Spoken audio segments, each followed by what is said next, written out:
स्वागत। आज हम एक बहुत ही दिलचस्प विषय पर बात करने वाले हैं, बुद्ध का अष्टांगिक मार्ग, और खास तौर पे ये कि इसे आज की भागदौड़ भरी जिंदगी में कैसे उतारा जाए। हमारे पास आधुनिक जीवन में बुद्ध का अष्टांगिक मार्ग नाम के लेख से कुछ अहम बातें हैं। आजकल की जिंदगी में शांति पाना सच में बहुत मुश्किल लगता है ना। डेडलाइन है, शोर है, सोशल मीडिया का दबाव, ऐसा लगता है दबाव कभी शांत होता ही नहीं। तो चलिए देखते हैं कि बुद्ध का सुझाया ये प्राचीन रास्ता, जिसे अष्टांगिक मार्ग कहते हैं, आज हमारे रोजमर्रा के जीवन में हमारी उलझनों के बीच कैसे शांति और संतुलन ला सकता है। ये समझना जरूरी है कि ये कोई नियम नहीं है, बल्कि 8 दिशाएं हैं, है ना? बिल्कुल सही कहा। इसका उद्देश्य कोई बाहरी चीज पाना नहीं है, जैसे स्वर्ग या कुछ और, बल्कि अपने अंदर की शांति खोजना है। और ये देखना बहुत दिलचस्प है कि ये सिद्धांत आज की जो हमारी चुनौतियां हैं, जैसे टेक्नोलॉजी से ध्यान भटकना या वो जो भावनात्मक थकान हम महसूस करते हैं, उन पर भी ये कैसे लागू होते हैं। ये स्थिति मुझे क्या सिखा रही है?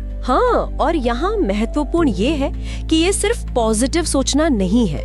मतलब ऐसा नहीं कि सब अच्छा ही सोचना है। ये है ईमानदारी से चीजों को देखना, अपनी रोजमर्रा की स्थितियों में अपनी प्रतिक्रियाओं को पहचानना कि वो आदत से आ रही हैं या वाकई उस पल की वास्तविकता की समझ से।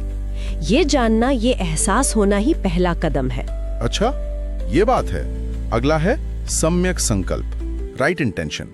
मतलब हर काम के पीछे की हमारी नीयत। लेख कहता है कि हमें करुणा, जिज्ञासा और सादगी को चुनना चाहिए।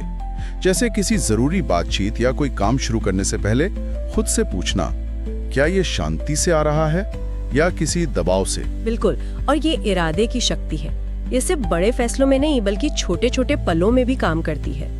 अगर हम हर छोटे पल में सचेत इरादा रखें, तो उसे बहुत बड़ा बदलाव आ सकता है रोजमर्रा की जिंदगी में। फिर आता है सम्यक वाक, राइट स्पीच। ऐसे शब्द बोलना जो नुकसान ना पहुंचाएं, जो सच्चे हों, जरूरी हों और दयालु हों। बोलने से पहले शायद एक पल रुकना और सोचना, यह आजकल की तेज रफ्तार दुनिया में, खासकर ऑनलाइन, कितना जरूरी है। ये रिश्तों को सच में बदल सकता है। हाँ, और इसमें सिर्फ सच बोलना ही नहीं आता। इसमें चुगली ना करना, कड़वी बातें ना कहना और फिजूल की गपशप से बचना भी शामिल है। जरा सोचिए, अगर हम अपनी बातचीत में इसे उतार पाएं, तो हमारे आपसी संबंधों पर कितना सकारात्मक असर पड़ेगा। और सम्यक कर्मांत, राइट एक्शन, लेख इसे सिर्फ बड़े नैतिक कामों तक ही सीमित नहीं रखता। यह है सही और कह सकते हैं सौम्य कर्म। दूसरों को नुकसान न पहुंचाना, अपने वादे निभाना। इसमें छोटी चीजें भी शामिल हैं, जैसे अपना बिस्तर ठीक करना, या अगर कोई गलती हो गई है तो उसे मान लेना। हाँ, इसका सार है, जैसा लेख में कहा गया है, क्लीन एनर्जी। मतलब ऐसे काम करना जिनसे बाद में हमें कोई अपराध बोध या पछतावा ना हो। ये एक तरह की अंदरूनी सफाई है। 5वां है सम्यक आजीविका, राइट लाइवलीहुड। ऐसा काम करना जो किसी को नुकसान ना पहुंचाए, जिसमें धोखा है ना हो। ये आज के समय में थोड़ा मुश्किल लग सकता है, क्योंकि कई नौकरियों में नैतिक दुविधाएं होती हैं। सही कहा, ये वाकई एक चुनौती हो सकती है। लेकिन अगर नौकरी बदलना मुमकिन न भी हो, तो लेख ये भी इशारा करता है कि हम अपने काम करने का तरीका बदल सकते हैं। क्या हम अपने काम में ईमानदारी रख सकते हैं? क्या हम अपने सहकर्मियों के साथ सम्मान से पेश आ सकते हैं? मतलब अपने मूल्यों और अपने काम के बीच जितना हो सके एक तालमेल बिठाने की कोशिश करना, यही कुंजी है। छठा है सम्यक व्यायाम, राइट एफर्ट। ये बड़ा दिलचस्प है। सही कोशिश, ना तो बहुत ज्यादा जोर लगाना कि हम बिल्कुल थक जाएं, और ना ही इतना कम कि आलस आ जाए। लेख में इसकी तुलना पौधे को पानी देने से की गई है, ना जरूरत से ज्यादा ना कम, बस लगातार और दयालुता से प्रयास करना। रोज एक छोटी ईमानदार कोशिश। बिल्कुल, ये अनुशासन और कोमलता के बीच का संतुलन है। गलतियों से सीखना, पर खुद पर बहुत ज्यादा सख्त हुए बिना। फोकस परफेक्शन पर नहीं, बल्कि लगातार प्रगति पर होना चाहिए। 7वां है सम्यक स्मृति, राइट माइंडफुलनेस, यानी वर्तमान क्षण में पूरी तरह से मौजूद रहना।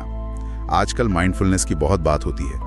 लेख इसे रोजमर्रा के पलों से जोड़ता है। जैसे ट्रैफिक में फंसे हैं तो अपनी सांस महसूस करना, या खाने का स्वाद लेना। अपनी भावनाओं को बस देखना, बिना उन्हें अच्छा या बुरा कहे। हाँ, और ये सिर्फ शांत होने के बारे में उतना नहीं है, जितना यहाँ होने के बारे में है। मतलब अपने साधारण जीवन के बीचों बीच जागरूक होना। जब हम किसी दोस्त की बात सुन रहे हैं तो क्या हम सच में सुन रहे हैं या मन में अपना जवाब तैयार कर रहे हैं? माइंडफुलनेस हमें उस पल में वापस ले आती है। और आखिर में 8वां है सम्यक समाधि, यानी गहरा ध्यान, एकाग्रता, बिना जबरदस्ती के, सहजता से। आज के मल्टीटास्किंग के जमाने में तो ये एक सुपर पावर जैसा लगता है, एक समय में एक काम पर पूरा ध्यान देना।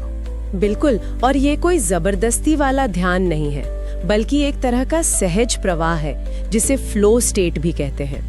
जब हम किसी एक काम में पूरी तरह डूब जाते हैं, चाहे वो पढ़ना हो, कोई क्रिएटिव काम हो या बस किसी से गहराई से बात करना, तो मन अपने आप शांत और केंद्रित हो जाता है। इससे किसी भी काम में एक अजीब सी शांति और प्रवाह महसूस हो सकता है जो घंटों तक भी रह सकता है।